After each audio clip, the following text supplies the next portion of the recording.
So recently, guns have become an important issue in America, and many Americans are concerned about their guns being taken away and the government taking them. Now, is there a way that Americans need to watch out because the government would subconsciously, without even Americans noticing, would slowly take away guns? Is that something that Americans should be worried about?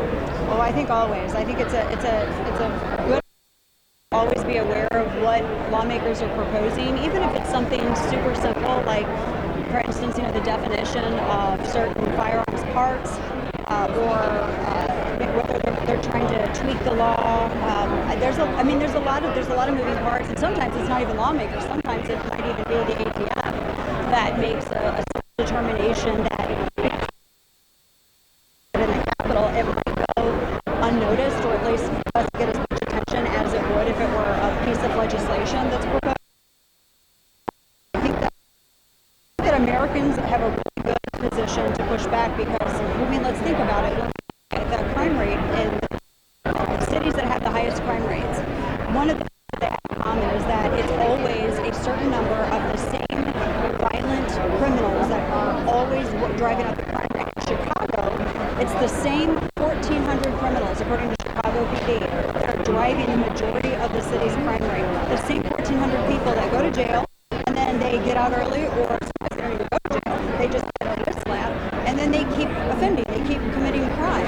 And so that the reason I say that I think that law-abiding Americans are in a good place to push back against that is just the facts. Why would we want to be unarmed against the same group of violent criminals?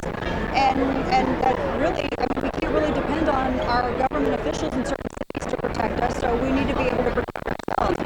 That's a great argument. In fact, it's the argument that Otis McDonald in Chicago, when they overturned that handgun ban, that's the argument. Now, we've heard from President Biden, Americans don't need semi-automatic weapons, right? Or fully semi-automatic weapons. Because, well, there's no way that there could be a militia that could go up against the government. You don't need it for deer hunting. If you wanted to go up against the government, you need fighter jets. What would you say to that? Well, I would say that when we founded the United States of America, a group of ragtag, motley crew colonists took on the most powerful military and won, and we used asymmetric warfare to do it. So it's been done once, it's been done several times, and furthermore, I think that the president forgets who the people are that are flying those jets and the people that are loading those nuclear munitions. It's average, everyday American citizens who, when you look at how they vote, don't vote for them. Now, we're really divided as a country, and throughout the last couple of years. So what do you think kids my age could do to help unite our country?